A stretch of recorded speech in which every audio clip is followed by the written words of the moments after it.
Welcome, everybody. My name is Graham Walker, president of Patrick Henry College, and I'm delighted to welcome you to the next round of our Newsmaker interview series with Marvin Olasky. We are privileged, very privileged, to have Dr. Olasky on the faculty of Patrick Henry College. He's the holder of our distinguished chair in journalism and public policy, but you may know Dr. Olasky as the editor-in-chief of World Magazine.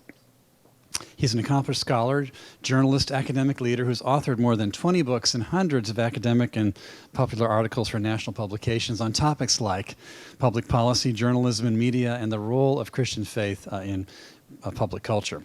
You may recall that President George W. Bush called Dr. Olasky the leading thinker of compassionate conservatism. And all of Marvin's accomplishments have really been built on his commitment to the Bible as the inerrant Word of God, which gives, I think, his public policy analyses their power and enduring quality. Now, today, we also have the delight of another guest, whom Dr. Olasky will interview, Arthur Brooks of the American Enterprise Institute. Dr. Brooks is president of AEI, which is, as you may know, a public policy think tank in Washington, D.C., probably one of the most venerable and well-respected. I am a staff alumnus of AEI. I don't know if you know that, Dr. Brooks. For about 4 years, I was a visiting fellow in religion and public policy with your economist, Michael Novak. And yes, indeed. Ran some programs there for some years. So it's my special pleasure to welcome you here today. Dr. Brooks spent about 12 years before all of this as a professional musician. Are you surprised? Well, you know, got to talk with him about it. He played the French horn, and I understand he did that in more than 1,000 concerts and actually recorded 7 albums with you playing the French horn. That's a subject of interest that we want to hear more about. Later on, he pursued studies in economics and public policy analysis. He earned a bachelor's degree and then received his PhD in policy analysis from the Rand Graduate School in 1998. Subsequently, he was a professor at Syracuse University, where his research focused on the connections between economics, entrepreneurship, and philanthropy. He's the author of several books on topics ranging from philanthropy to happiness and to free enterprise. His forthcoming book, The Road to Freedom: How to Win the Fight for Free Enterprise, will be released in May.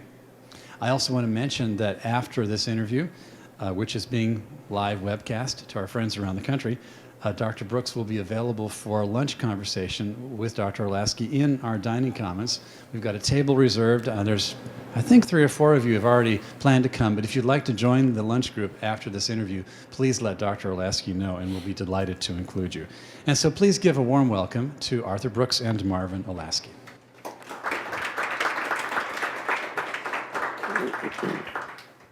Well, good to see you again, Arthur. Nice to see you, Marvin. How many French hornists from the Annapolis Brass Quintet and the Barcelona Orchestra have become presidents of the American Enterprise Institute? One. One. What are the similarities between French horn playing and being president of AEI? It turns out that all of and this is one of the great things about the free enterprise system, is that you can learn things like this, that all of the things I liked about the music business, I still do. Sort of the creativity, the working out of ideas that are of interest to other people, and having audiences, and the privilege of having audiences to enjoy your work, are the same between what you do when you write books, what you do when you teach at the university, what you do when you're working in the music business. Of course, some of the fungibility of creativity, the marketplace of ideas, is something that you can only explore when you have an economy that allows you to pursue your own happiness. What effectively places the only barriers that are placed in front of you are the barriers imposed by your own imagination. So you write in your new book that when you told your dad that you were moving from a very good, settled, illustrious position in an orchestra playing the French horn into going to graduate school and so forth, and you posed it in terms of happiness, what was his response? Yeah. So I'd been playing for a long time, and I was playing in an orchestra, and things were going well, and I was supporting my family, and I wasn't happy. I didn't like it. I wanted to stop. What I really wanted to be was an economist. It's really weird, I know. What I wanted to be, I wanted to study, and I had been reading books by these economists and these social scientists at a place I'd never heard of before. It was a think tank called the American Enterprise Institute, interestingly. I was completely inspired by this. I said, I want to do this analysis that looks at how the gears turn in society, and I want to learn how to do this statistical and political analysis. And so I decided to leave music and go back to school. I hadn't even gone to college, as a matter of fact. I didn't go to college till I was 28 years old. And I was going to go back to college, and then I was going to get a graduate degree, and I was going to become a social scientist. This brand new plan. So I called up my dad. My dad was a college professor at a little liberal arts college in Seattle. And I said, Dad, I want to change careers. I want to become an economist. I want to get a PhD like you. And he sort of silenced, and he said, why do you want to do that? I mean, you're at the top of your career. You're supporting your family. I said, because I'm not happy. There's sort of a silence in the line. He said, what makes you so special?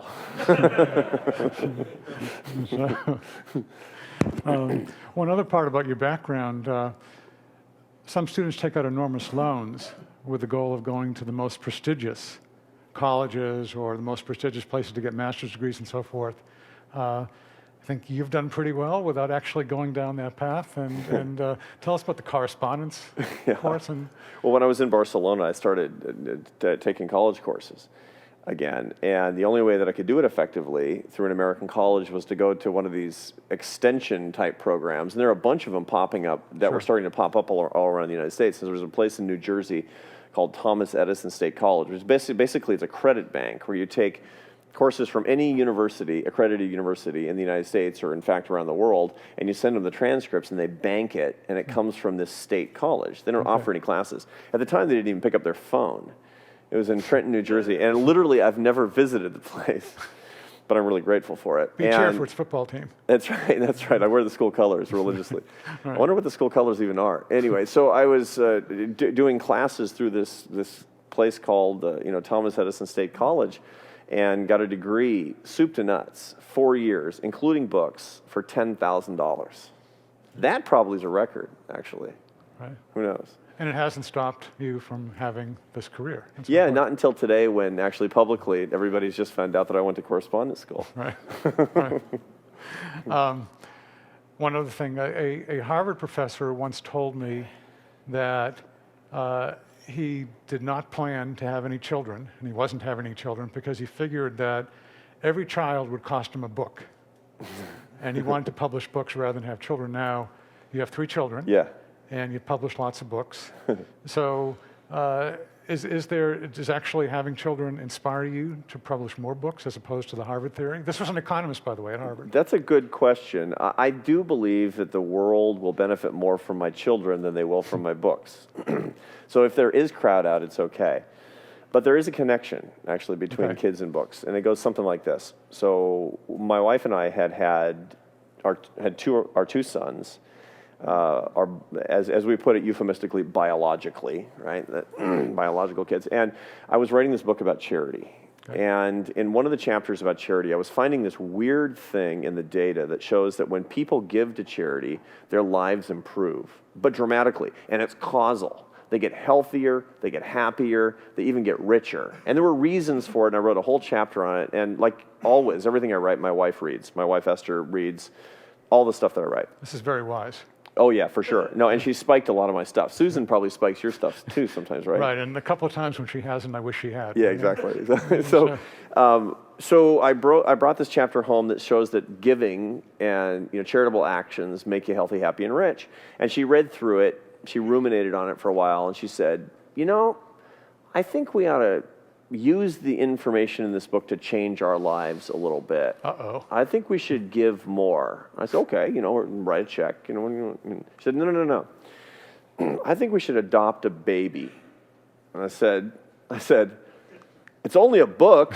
It's only a theory. That's right.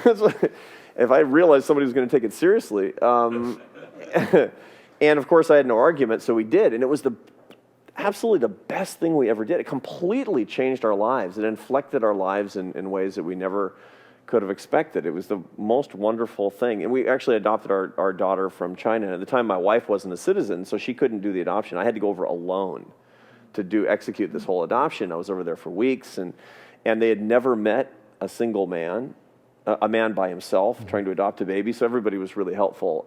And generally people would ask, did your wife pass away?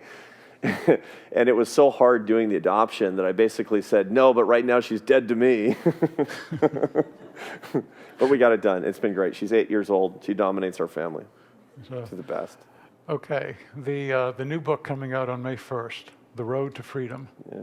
Yeah. Tell us why you wanted to write such a book. As the president of the American Enterprise Institute, I have this great and lucky position to talk to a lot of people who are involved deeply in the political world and in the policy world. And one of the things that's been bothering me for several years is the fact that people who agree with my fundamental worldview, which is that free enterprise is the best system to improve the lives of the most people here in the United States and around the world, have failed to make the arguments that are most persuasive for it. It's horrible. And I was telling you that, about the typical way that we just lose arguments. We lose arguments, stupidly lose arguments all the time, where, you make this bulletproof case that the only way to bring our economy back is by lowering the corporate tax rate and having an effective fiscal consolidation plan, et cetera, et cetera. And your interlocutor, your debating partner says, yes, but I just met a little girl who lives with her mother in a car. Why don't you want the government to help her? And you lose the argument immediately, even though that's a completely dubious anecdotal argument, and your argument has all the data behind it.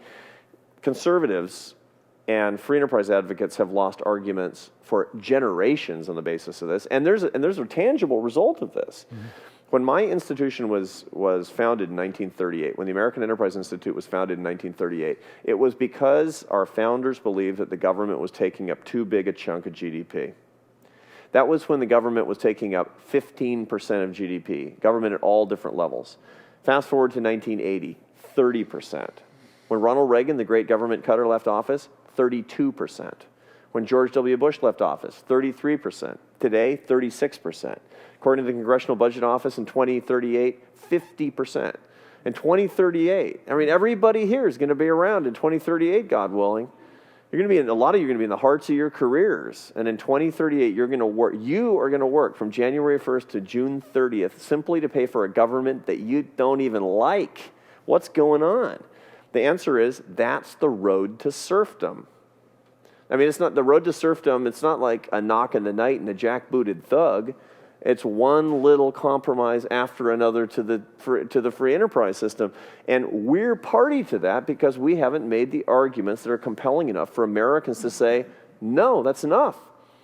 It's okay if I don't get my government-funded rec center and my midnight basketball and my free prescription drugs. You're the expert on this. You wrote about compassion. You were the authoritative voice about what compassionate conservatism actually means, and it doesn't mean more free stuff. But that's the direction that we're going, and we're losing the argument for a reason, and that had to stop as far as I was concerned. I wrote this book because people need the arguments that will actually win in the face of those trends. And you write that the argument is often the moral left versus the materialistic right. That's the way it comes out, and that's deadly for the right. It's a killer. It's an absolute killer. It's when we talk about how when the President of the United States says that rich people just need to pay their fair share, which is why we need this crazy Buffett rule that won't raise any money, it's nothing more than a cudgel to try to act as if people of means in the United States had their money was ill-gotten for some class warfare reason, and if all the right can come back with is the fact that would make the system less efficient and maybe cut a 0.25 percentage point off the net rate of economic growth, we're going to lose. Let alone, if you think Grandma is actually going to let Congressman Paul Ryan fiddle with her Social Security on the promise that her grandkids might get a slightly better mortgage rate? No way. The argument has to be moral. It has to be about fairness. It has to be about stealing from future generations.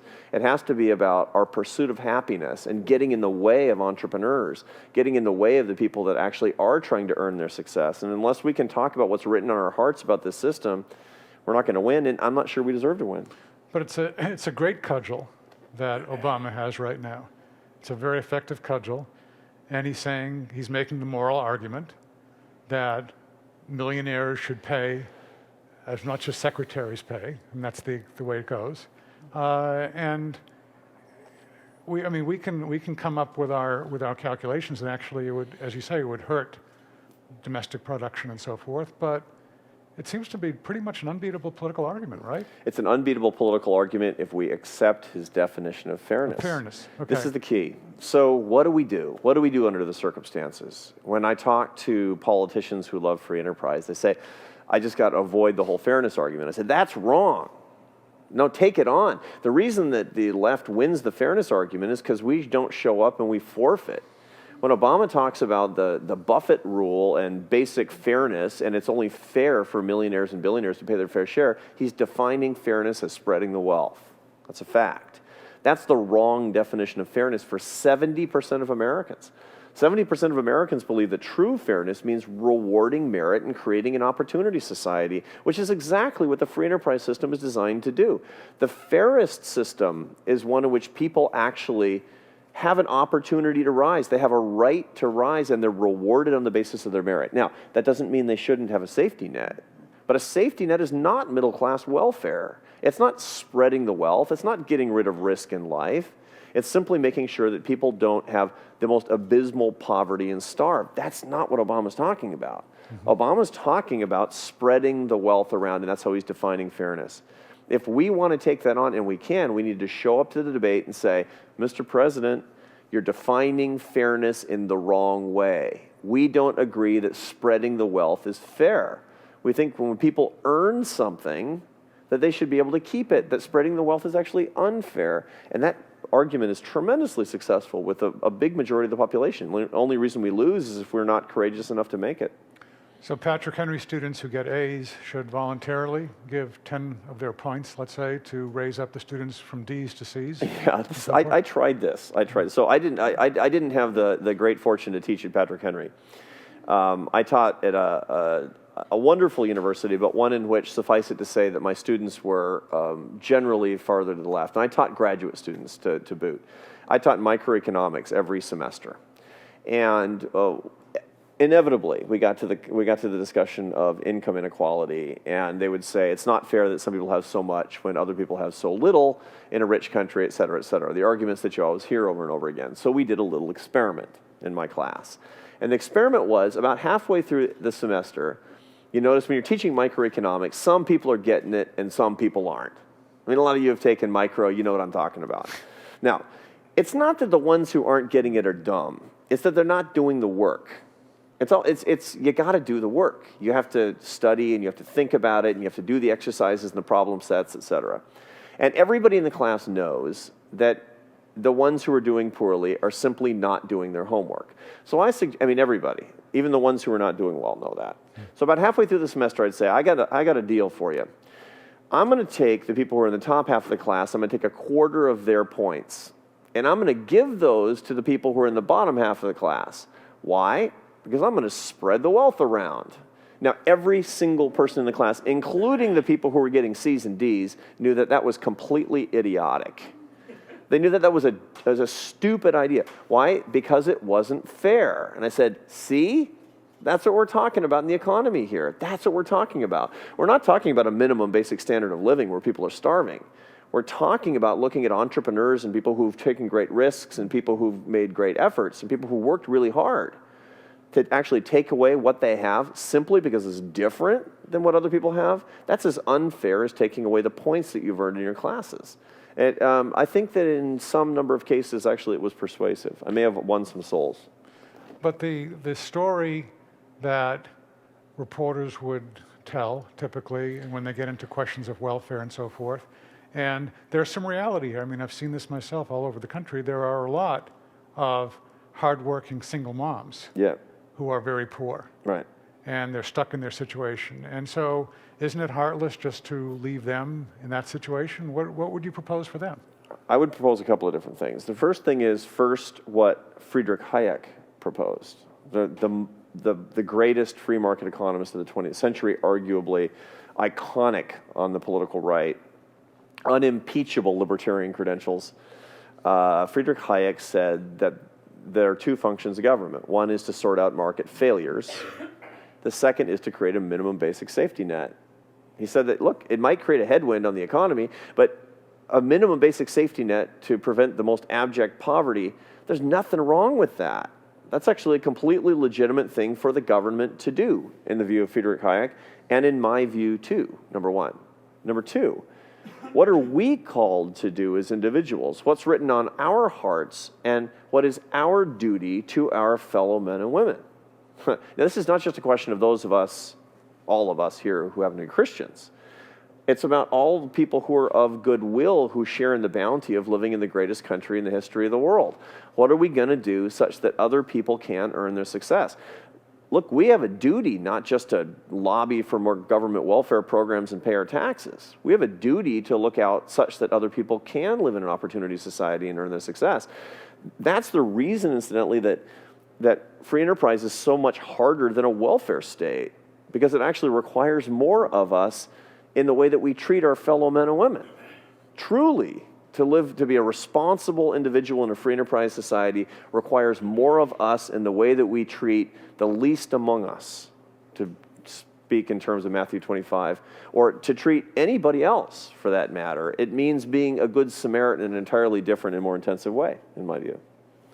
And so when you're making the moral case for free enterprise, you're actually then calling on individuals to do a lot more than merely pay taxes happily or grudgingly. What do individuals need to do in order to make a free enterprise system work? One of the things that conservatives have forgotten is something that Adam Smith knew. Now, Adam Smith, the most famous book he wrote was The Wealth of Nations in 1776. What many of you know, maybe some of you don't, is that 17 years earlier, in 1759, he wrote what he considered was his greatest work, which was the theory of moral sentiments, that talked about a well-ordered society that could actually support the basic freedoms that would come to be constituted as what we know today as free enterprise. The theory of moral sentiment said we need a healthy, ordered moral culture such that we can support what we know today as capitalism. If we don't have that, it's not going to work, is the basic idea. We have a huge duty to each other. If we believe in free enterprise, then we have a duty to each other to have a well-ordered society. And this well-ordered society has a whole bunch of pillars to it.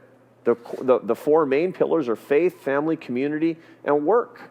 And if we actually can't have an idea of how these things interplay with each other, how we should share these things, how we should hold each other to high standards, how we should be good stewards of these things, then we're not going to get good capitalism. Good capitalism isn't going to serve us. So how far can AEI, which again, for public policy, how far can AEI go and promote that? What are the limitations on what public policy can do? How can public policy help to enable people to act morally? The American Enterprise Institute is dedicated to the free enterprise mission, which is to say we want proactively to create a better free enterprise environment. But the complement to that is advocating policies that don't do harm to a culture, that facilitates healthy free enterprise, that helps us all to earn our success. The first rule of government should be to do no harm to its citizens. That's the minimum basic standard, right? And the government's been doing tons of harm forever. So here's something that you and I have written about a lot: welfare, right? When I was a kid growing up in Seattle, we were basically poor. We grew up in a poor neighborhood. A lot of my neighbors were on welfare. The family next door, they were raising chickens in their living room, which at the time seemed normal to me. It turns out it's not. Really? One of the things that we knew, my dad taught during the year and drove a bus during the summer and worked real hard, and we did okay. And one of the things that we all knew was that welfare was hurting the poor. Everybody knew that. But politicians at the time, in the 1970s, said the problem with welfare is a colossal waste of money. Remember that? Yeah. Something changed when you and a few other scholars actually made this moral case in the mid-1980s. You said, the problem with the welfare system is not that it's a colossal waste of money. The problem with the welfare system is that it's hurting the people it's supposed to help. That's a profound moral distinction. That is to say, the government is hurting people instead of helping them. And worst of all, it's hurting the least among us. Now, if you know one moral thing, it should be don't go hurt poor people. If you don't know that, you were actually raised by wolves. You gotta know that. right? And pointing that out was crucial. That was actually what lit the fuse toward welfare reform, was the moral case. It wasn't even the economic case. And that's an example of what we need to advocate as an organization. What is the government doing that's hurting people, that's getting in their way, that's attenuating a healthy culture? Because if we can't say something about those things, we can't even get to the place where we can say that the fundamentals of tax policy and entitlements and growth and jobs and et cetera, are going to lead to free enterprise that helps us all. So let me push this a little bit then. Does AEI get into questions of family structure, single parenting, and the economic difficulties and the moral difficulties that causes? It's something different than usually goes on in public policy analysis, but Right. as you've just been saying, you can't escape it because you need to make changes there or else nothing else is going to work. It is. It's true, and we do. It's true, we do. The most popular book coming out of AEI this year is a book called Coming Apart by Charles Murray. It just spent 6 weeks on the New York Times bestseller list, and in spite of that, it's actually a very good book. It's a book about how class in American society is creating a horrible set of barriers for people who are at the bottom of the socioeconomic spectrum in this country. It's a book about the fact that the top 5% in America and the bottom 20% in America don't understand each other, don't communicate with each other, and the biggest problem in the bottom 20% of society in America today is an unhealthy culture with respect to faith, family, community, and work. Culturally, not economically. There's a culture that goes against faith, family, community, and work. And when you have cultures that do violence to those things, you're going to have a dysfunctional community and people are going to stay poor. That's the single most influential piece of research that's coming out of AEI in 2012. Okay. Now, your book, you talk a lot about earned success. Yeah. And that's a key concept, I think. If you could go into that a little bit and how that's different from just being successful or having a lot of money or things, the earning, Sure. you're saying is very important. Yeah. When one of the things that everybody at Patrick Henry knows is that this country was based on a moral proposition, that we're endowed by our Creator with several unalienable rights, among them life, liberty, and the pursuit of happiness. We know that. And since you're right here in Virginia, you know actually that those words were not entirely original. They actually were adapted from the Virginia Declaration of Rights, submitted 3 weeks earlier by George Mason. The interesting thing about the Virginia Declaration of Rights is that it didn't emphasize the pursuit of happiness. It emphasized the possession of property as one of the 3 moral promises. What happened in the 3 weeks between the Virginia Declaration of Rights and the submission of the Declaration of Independence? Nobody knows. There are stories that in Philadelphia, Benjamin Franklin and Thomas Jefferson talked about the fact that the possession of property was insufficiently moral to motivate a struggle, perhaps people dying for the greatest experiment in liberty in the history of the world. You can only imagine what those conversations were like. The bottom line is that it was a moral principle that brought this country into being, and it's a moral principle that we have to remember. That's the promise of our founders still to us today. That's, as far as I'm concerned, ethically what we owe future generations, is to remember what that struggle really was all about. Now, what they meant when they said the pursuit of happiness is sort of the devil in the details, and I believe that what they meant was what we call earned success. Earned success is the belief that you're creating value with your life and value in the lives of other people. People who say that they have earned their success, and success is not money. You can define it in terms of, you can measure it in terms of money if you want, but it's not money per se. It's the value that you create with your life. And you can denominate it in souls saved, or parks cleaned up, or neighborhoods that are habitable, or clean drinking water in sub-Saharan Africa, or whatever, or lots of money if you want. You can measure it however you like, but it is earned success as a store of value that really motivates a whole lot of happiness. And we have a lot of data on this. This is not a theory. As an empirical proposition, people who say that they have earned their success are the happiest people. It has to be earned, and it has to be something that you can measure in terms of the value that you're creating. When you have those things, you really have happiness by the tail.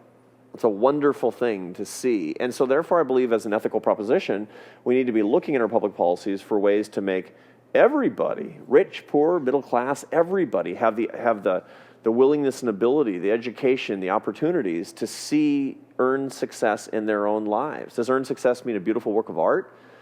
Does earned success mean having children who are productive and honest and have good values? Does it mean starting a business that creates jobs, opportunity, and growth? Does it mean what we're doing right here today? Maybe. That's our quest. Our ethical quest is to figure out what earned success means in each one of our lives and to facilitate it in the lives of other people. Now, do evangelicals sometimes have a hard time with that concept because when we think theologically, we tend to think of unearned success in the sense of God's grace? Sure. Completely apart from our own worthiness or lack thereof, because we are all unworthy of it. So here we're thinking one way economically, but when it comes to thinking in the larger terms of theology, we tend to emphasize grace. I'm wondering if President Obama or Jim Wallace take grace and apply that to the government and say the government should be gracious to all by redistributing property. Sure. I think they do, in fact, think that way. And I think that the biggest objection that we should have is that they have just substituted the government for God. Right. Very dangerous thing to do. And it's happened a lot throughout history, and it's never ended well. Right, but even George W. Bush said, when people are hurting, government's got to move. How do your arguments, now you've debated Jim Wallace, I've debated Jim Wallace. I mean, do your arguments work with Jim Wallace and other folks on the Christian left? Do they get it? And if not, how do you communicate? Do they land? Does the punch land with Jim Wallace? It's hard to say. We'd have to ask Jim, I think. But I think that they're persuasive enough that they're hard to rebut. I think that even evangelical Christians who believe very strongly that everything proceeds from God's grace know that we are, as dutiful children of God, have a lot that we need to do, that there's a lot of effort that we need to make, that there is a lot of virtue that we need to model, that there's a lot that we need to earn effectively. And so the whole idea that, of course, we act meritoriously and whether or not God bestows graces on us is his business, there's nothing antithetical to the concept that our struggle, that we should behave virtuously and that we should work hard. Yeah, we do sometimes tend to mix that up, though. Sure. And I'm wondering about another mix-up. One of the things, as we learn from the Bible about our total depravity, our inability by ourselves to do what is good in God's sight. Now, Jim Wallace and others would say in many ways that man is naturally good and corrupted by particular institutions such as capitalism. How do we communicate with them if we're really coming from different presuppositions? Do you have to get to those presuppositions? And again, I admire your book and the emphasis on earned success and as a way of what the pursuit of happiness involves. But I just wonder if it gets to the basic presuppositions and therefore if it's going to be effective in dealing with people on the left.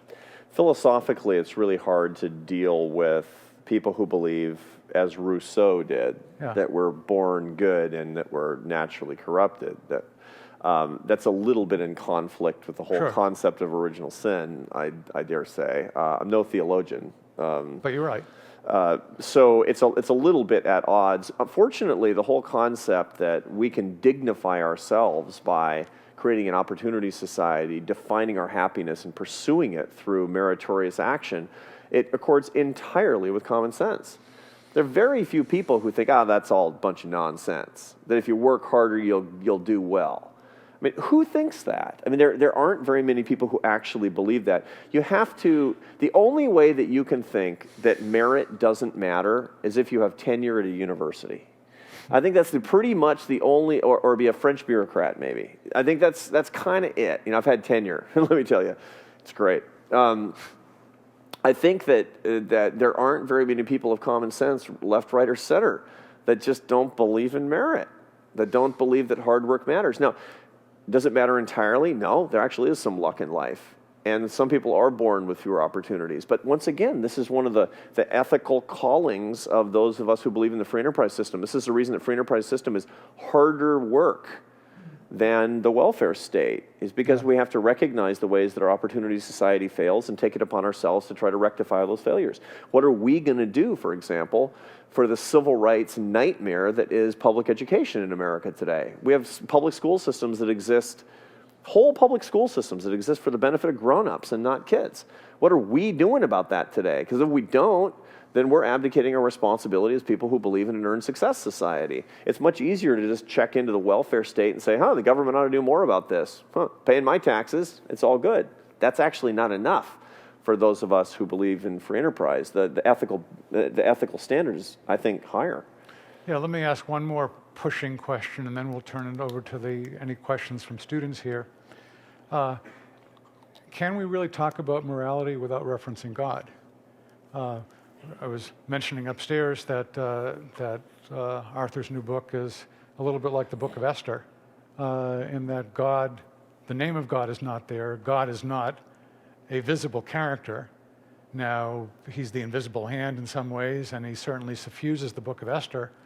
But I'm wondering, how far can you go? How deep can you get in a book that really doesn't talk about God? What kind of morality is there apart from God? I think that there is, as I dare say, we all believe God is in every single thing. The morality of God is in every single thing as well, stated or unstated. Will it be less effective if God is not stated explicitly? No, actually, I think in some cases it'll be more effective. Okay. And the reason I think it'll be more effective in certain cases is because, in point of fact, we need a secular conversation that talks about moral virtues. We need that. We need that we need that in a country where we can have a conversation between people who believe and people who don't believe. We need to be able to talk about virtue and values across sectarian lines and in between communities of those of us who are Christians and those who aren't. And if we can't talk about morals except in the absence of God, then what we're effectively saying is that people who don't share our religious views have these values conversations foreclosed to them. That's, I think, a little dangerous, and I think it's actually not accurate. Okay. Questions? Down over here. I'd like to thank you so much for coming out today. Thanks. You talked earlier how you think that spreading the wealth is contrary to free enterprise, but also how you think that conservatives don't have to argue for a complete abolition of welfare or some type of social safety net. I'm thinking back, I guess, to like the arguments by Bastiat, where he talks about any type of legalized plunder being contrary to something like free enterprise. I'm curious how you would construct social safety net that is conservative and also free enterprise without kind of that bright line between where it is and where it isn't conservative. Right. There are a couple things to keep in mind. The first is that it's probably not prudent to argue that you can have a social safety net that doesn't create bad incentives. It always will. You will create a headwind to capitalism and free enterprise when you create any sort of a safety net. What Hayek argued, and what I would argue, is that it's worth it as long as you don't get beyond a particular point. We make compromises all the time. We make compromises in all of our relationships. We make compromises in most of our philosophy. If you don't make compromises, you end up with a long beard living under a bridge. It's just you can't put one foot in front of the other without actually making some amount of compromise. Now, you don't want to make too much because ultimately you sign over your principles, and you get to, in fact, where we are today. Because the level of compromise has been deadly to the free enterprise culture. But the first thing to keep in mind is it will attenuate some amount of incentives for economic efficiency. We just have to make sure and keep an eye on that and be reasonable about it. The second thing to keep in mind is that a safety net, privately or publicly constructed, can actually stop a market failure. There are a lot of people who are foreclosed from the participation in the free enterprise system because they have insufficient education, because they have insufficient access to health systems, because they are homeless, for example, because they are mentally ill, because they are substance addicted. There's a strong economic efficiency reason to attenuate many of these failings in society. Now, should we do it at the public sector level? Well, there are a lot of cases where I'd like to do it with private charity, for sure, but there are cases that are documented in which we can't or won't. One of the cases is public mental health problems. One of the biggest crises that you see in major cities, of course, is homelessness. Now, what's going on with homelessness? Virtually all of homelessness is actually not a housing problem, it's a public health problem. It's substance abuse and mental health. And what you find is most of those people don't have family members or friends who are willing to take care of them. And furthermore, private charity in these areas is insufficient to take care of them as well. I'm very comfortable with my tax dollars paying for these types of issues. I'm not comfortable not addressing what's really going on. I'm not comfortable saying that we don't have cultural problems. What we have is insufficient food and insufficient housing. That's nonsense. But I am comfortable taking care of the mentally ill with public resources, because that actually helps the free enterprise system, and that helps economic efficiency. So those are the two things that I would keep in mind. And then, of course, you and I are both charged to translate that into what modern public policy ought to be all about. And we're probably going to disagree at certain points, but that's okay too. It's a good question. Thank you. Thank you for coming out, Dr. Brooks. One question that I would have is you mentioned that the argument that the welfare system is not always the best option holds a significant amount of sway with today's society. And my question for you would be, how do we convince today's society, the society who's being given the free bread and being entertained, like the crowds of Rome, how do we convince them that that isn't the best option? Because it seems like they're pretty happy getting their handouts with whether it's time to have another child so that I can continue being on food stamps, etc. How do we convince them that that's not the best option without angering them by taking away the handout? Good question. Now, there's one premise that I want to challenge, which is that they're happy. Yeah. They're not happy. 81% of Americans are dissatisfied with the way we're being governed today, and that's the highest it's ever been. We're at the highest level we've ever been in our dissatisfaction with the way we're being governed. We know something's wrong. The second highest level was the week that Wall Street melted down in 2008. The third highest level was the week that Nixon resigned after Watergate. Okay, now it's crisis proportions of how much. Now, the premise that is correct is that we're accepting more and more and more of the goodies. Okay, but here's the paradox of government.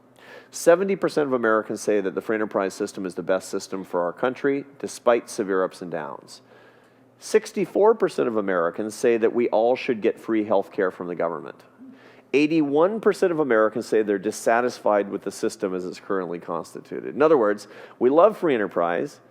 We walk down the road to serfdom where it has grievous violence. We vote for politicians who do harm to the system, and then we hate the result. That's a huge paradox. How do you resolve the paradox? Liberals say that the paradox is resolved by recognizing that what we really want is a true, full-blown welfare state, that we want to be France. Okay? Conservatives say that the way that we resolve this paradox is by piling more data about economic efficiency down, just cramming it down the throats of the American voters until they finally understand how important it is that we be in the right side of the Laffer curve, or something like that, right? Both the liberals and conservatives are wrong. The right answer, in my view, is that Americans need to be confronted with the moral truth. That when we forego many of these goodies, we're going to stop being so dissatisfied with the way our country is being governed. The only way we're going to get people to give up their welfare and participate in the tax system and have skin in the game is to say, you know what? It's immoral for you to walk off with your kids, with the prosperity of your children. You shouldn't steal from your children. That's the wrong thing to do. And you know what else? It's unfair for public sector workers to make more than their private sector counterparts. And it's unfair to give bailouts to car companies and to mortgage giants. And it's unfair to give bailouts to people that made foolish decisions on their housing purchases. And basically talk in these moral terms. How do we know it's going to work? That's how we reform welfare. by making the moral case. That's the only way that we reformed welfare, is by making the moral case. The only way that we're going to reform entitlements is by saying to people who are 55, it's not going to be by going to saying, Granny, you know your problem, you're a welfare queen. You're not going to do that because Granny's taking 3 times more out of the system than she paid in, even though she's middle class. But the way we are going to do it is by going to people who are 55 today and say, we need new social contract. If you do what you're doing, you're going to take 3 times more out of the system that you pay in, and you're going to be stealing from your children. And that's not right. That will cut the moral legitimacy of the program, and that's the only way that we're actually going to get to reform. And getting to reform, we know, will get people to be more in favor of the system, to be less likely to say that they're dissatisfied with the way that we're being governed. The moral case, will it win? I don't know, but it's the only chance we've got. I mean, the other problem with the premise is that the statement that people are happy getting welfare, essentially. I mean, very few actually really are, because they don't have earned success. Much like some trust fund kids. Sure. Who don't have earned success. Yeah, there's data, there's studies on this. It's really interesting. You find that people who are on, you take people who are equivalently poor but working with welfare recipients are spend 25% more time saying they're depressed about their lives. Yeah. Very interesting.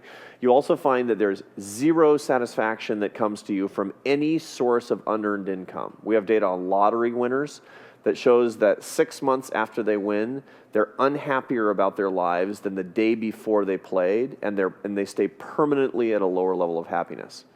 People who have trust funds or who inherit, they derive zero satisfaction from the inherited money. These are facts. These are based on the data. Unearned income is poison. It's a terrible thing. It's a tyranny for everybody. We should consider it to be like chemotherapy. It's something that's really, really poisonous, and we only need it in cases where we're trying to relieve the most grievous misfortune for the absolutely most impoverished people. Yeah, and if you ever had a very easy grading teacher who gave out A's, never put any marks on your paper, students feel they've been cheated for the most part. So, other questions? Right down here. You spoke about the necessity of making a moral argument in terms of these economic arguments. Yet when I look at American culture, it seems that so often we have a crisis of morality, crisis in culture, a lack of moral imagination, perhaps is one way to put it. Is it sufficient, given that that crisis, to merely make a moral argument, or is it necessary to make empirical arguments based on data as well to bolster those, if you're talking to people who don't have the same moral basis Sure. that perhaps a conservative is coming from? Sure, that's a good question. Is the moral argument sufficient? The answer is no. It's necessary, but it's insufficient. We also have to have good policies that back it up, and we have to have proof that what we're saying is right. That's really key. The point I'm making is that conservatives in general have taken the arguments in exactly the wrong order. They've generally said, here's a bunch of data that show that we have problems. Here are a bunch of policies that might attenuate these problems. And incidentally, here's the reason that we should care about it at the very end. And by then, you've lost your audience. I mean, there's brain studies that show that the medial prefrontal cortex actually will be dominated by moral arguments, even dubious moral arguments, over the materialistic arguments that we make. And that's the reason that the argument about the little girl who lives in the car dominates your argument about the Laffer curve, even if you're right and your sister-in-law is wrong, who's making that argument, right? And that's so that the key thing that I'm making, the key argument that I'm making is that moral argumentation is really, really necessary. And furthermore, because the fact that people are not versed in this, particularly a lot of people your age are not versed in these moral arguments, that's all the more reason to make moral arguments. That's the job of people like us, is to actually say, moral arguments are truly important. They should be in the common vernacular. There's nothing shameful about saying that's immoral. There's nothing shameful about it. It's only become weird in the past few decades, as a matter of fact. And so the studies the Notre Dame studies that talk about the degree to which people are comfortable making moral arguments show that it's only been the past 20 years or so. David Brooks at the New York Times writes about this quite a bit. You know, they'll say, you'll ask people about moral dilemmas, and they can't, young people in particular, can't deal with them. Why is that? That's because we've been abdicating our responsibility to talk to younger people in moral terms.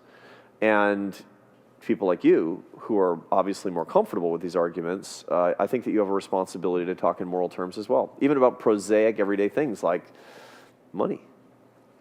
But a lot of people here, let's say, are comfortable in moral terms because they've grown up thinking this way because they've been instructed by the Bible.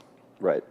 For people who haven't been, which is much of America, most of America right now, Right. do we have an innate sense of what is morally right, or do we have to be educated in that in some way? And this gets back to the question, I suppose, of what kind of morality is there apart from God? Yeah.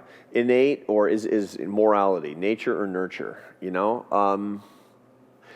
I don't know, but there are studies that might shed some light on it.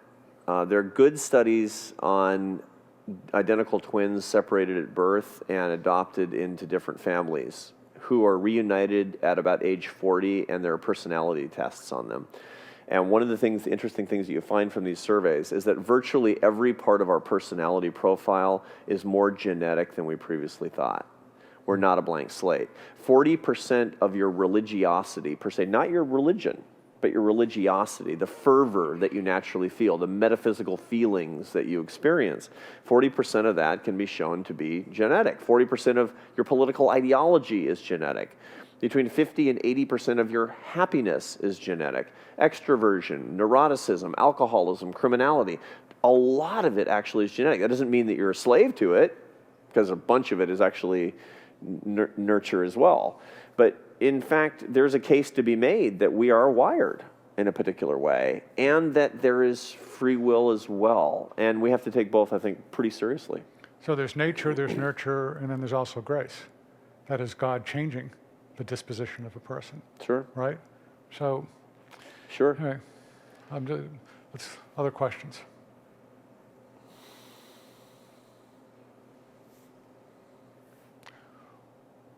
Well, let me ask then something about going back to the woman in the car. What story do we have to tell about that, or about other people in the situation? What stories are being told? The story, and because of course narrative and storytelling are evocative and really important. Most of us have something in our lives that was truly aspirational, something that has a lot of emotional content when it comes to the way that we think about the way that we see the world. It's astonishing to me how well people react to the stories about how I came to think the way I do. You know, I grew up in this household where, you know, my parents were really sensible Christian people, but they were pretty far left. They were pretty left-wing. Yours too, right? Yeah. Yeah. And I came to these ideas on my own because I started reading the work of AEI scholars, and I started studying economics. I started looking at the data. I started paying attention to the way that the world appeared to really work. And at one point, I was home with my mother. I was 28 or 29 years old at the time, and we were in the kitchen cooking. It was over Christmas, and she said, got real quiet. She said, "You know, I have to ask you a personal question," which you know is always rough when your mother asks you that. The really big one was out of the way because I was already married. So, But what about grandchildren? yeah, no, that's right. She said, "I want you to be honest with me. Tell me the truth. Have you been voting for Republicans?" You know, the stories from our own lives that evoke an understanding of how we think the way that we do are really important. But there are other ones as well. Who's the little girl living in the car for us? It's the entrepreneur who actually couldn't, the social entrepreneur who couldn't bring his or her dream anyplace because the government got in the way. You know, talk to this, well, actually, let's do one right here in Virginia. So Fairfax County in Virginia, Northern Virginia, passed a law saying that it's illegal for you to give any food to a homeless person that was not prepared in a county supervised kitchen. That was a county law that was made. Now, that effectively cut half of the food given to homeless people out of the cycle. Half of the food went away. It became illegal for you to make a sandwich in your kitchen and give it to a homeless guy. Why? Because the county didn't say that your personal kitchen passed standards for cleanliness, right? Now, that meant literally that the homeless were eating out of dumpsters instead of eating sandwiches that were made in church kitchens. No joke. That's real life stuff. Or we were talking to this clinic for rehabilitating drug users in San Francisco. And one of the things that they found is, the best drug counselors are? They're former junkies. By far the best alcohol and drug counselors are people who used to be substance addicted. Not qualified state-sanctioned social workers necessarily, but people who used to be on drugs. This was a Christian organization, and they basically said they would bring in Christian converts who used to be involved in drugs, and they would help people get off drugs, right? Okay, San Francisco, imagine. The government comes in, shuts them down because their counselors don't have masters in social work. All right, so afterward, the person, the administrator, the executive director of the program said, man, if Jesus Christ came in here today, they would say, I'm sorry, sir, you don't have a diploma, and they'd kick him out, right? I mean, these are real life tales of people being hurt by getting in the way of the pursuit of individual dignity, of people trying to help others, of social entrepreneurship, of initiative, of earned success. There's human cost to these things, and the human cost is actually the source of the narrative, and that's going to win a lot of hearts and minds. Yeah, and that's a good note in which to conclude. I mean, takeaway point that we need to develop data and we need to tell stories. Both have to go together. Please join me in thanking Arthur Brooks for coming today. Thank you.